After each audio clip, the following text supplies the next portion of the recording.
Ink Ribbon. September 11th is a dark day in American history, but the effects of it have rippled across multiple things ranging from security protocols all the way to entertainment, and that's what we're going to talk about today. This is the story of how 9/11 ruined Dino Crisis. Okay, so let's back it up for a second. September 11th actually affected a lot more games than people realize. Metal Gear Solid 2 is a really great example. The ending of that game was supposed to have Arsenal Gear destroying a huge part of, I think Manhattan or part of New York, and obviously that had to be cut out of the game. So there's a huge gap in the ending cutscene that they did their best, but there's a lot of games that were affected like that.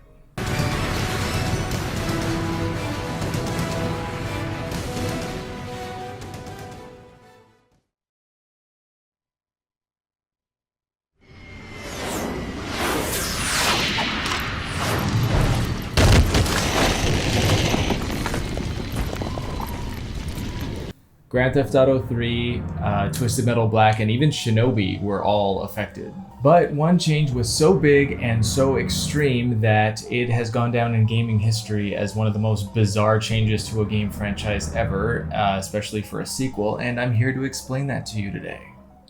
The first Dino Crisis game took place on a remote island research facility where dinosaurs are roaming free, destroying the facility, and snacking on any humans they see.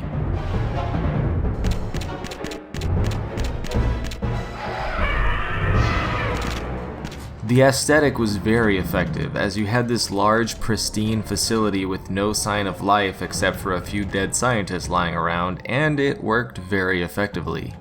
Then Dino Crisis 2 changed the formula a bit, adding more lush environments and expanding the story and characters.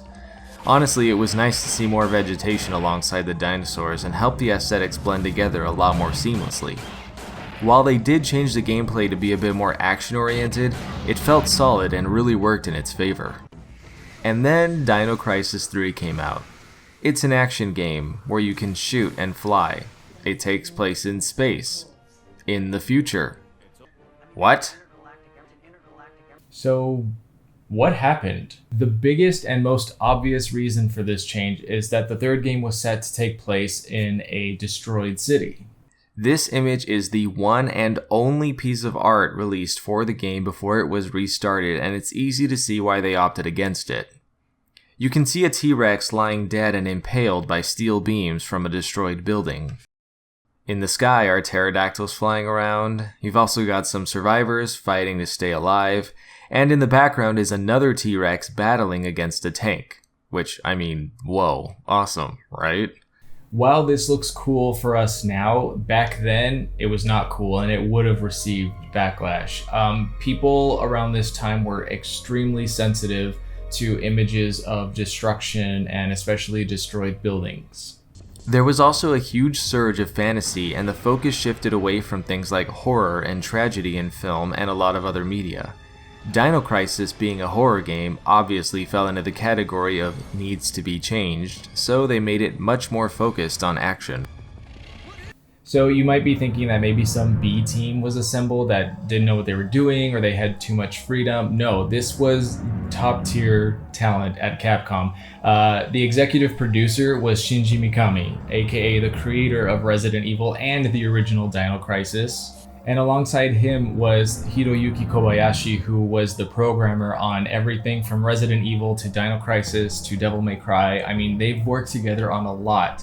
So it's not like this was just some weird spin-off game or something. This was from the original creators of Dino Crisis. I wish I had more to say about Dino Crisis and Dino Crisis 3, but that's really all that there is out there. I'd love to tell you guys that there's some sort of remake or maybe a fan remake. Oh, wait, actually, check this out.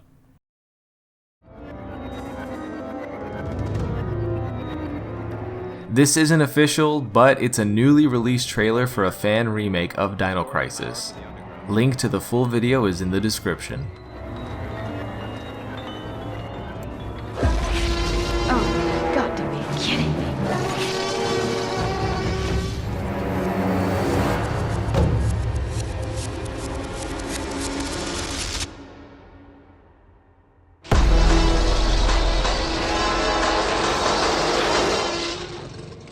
But before you go check out that link, hit that subscribe button and stay tuned to my channel because I'm going to be doing a lot of survival horror stuff for October, so I'm really excited about that.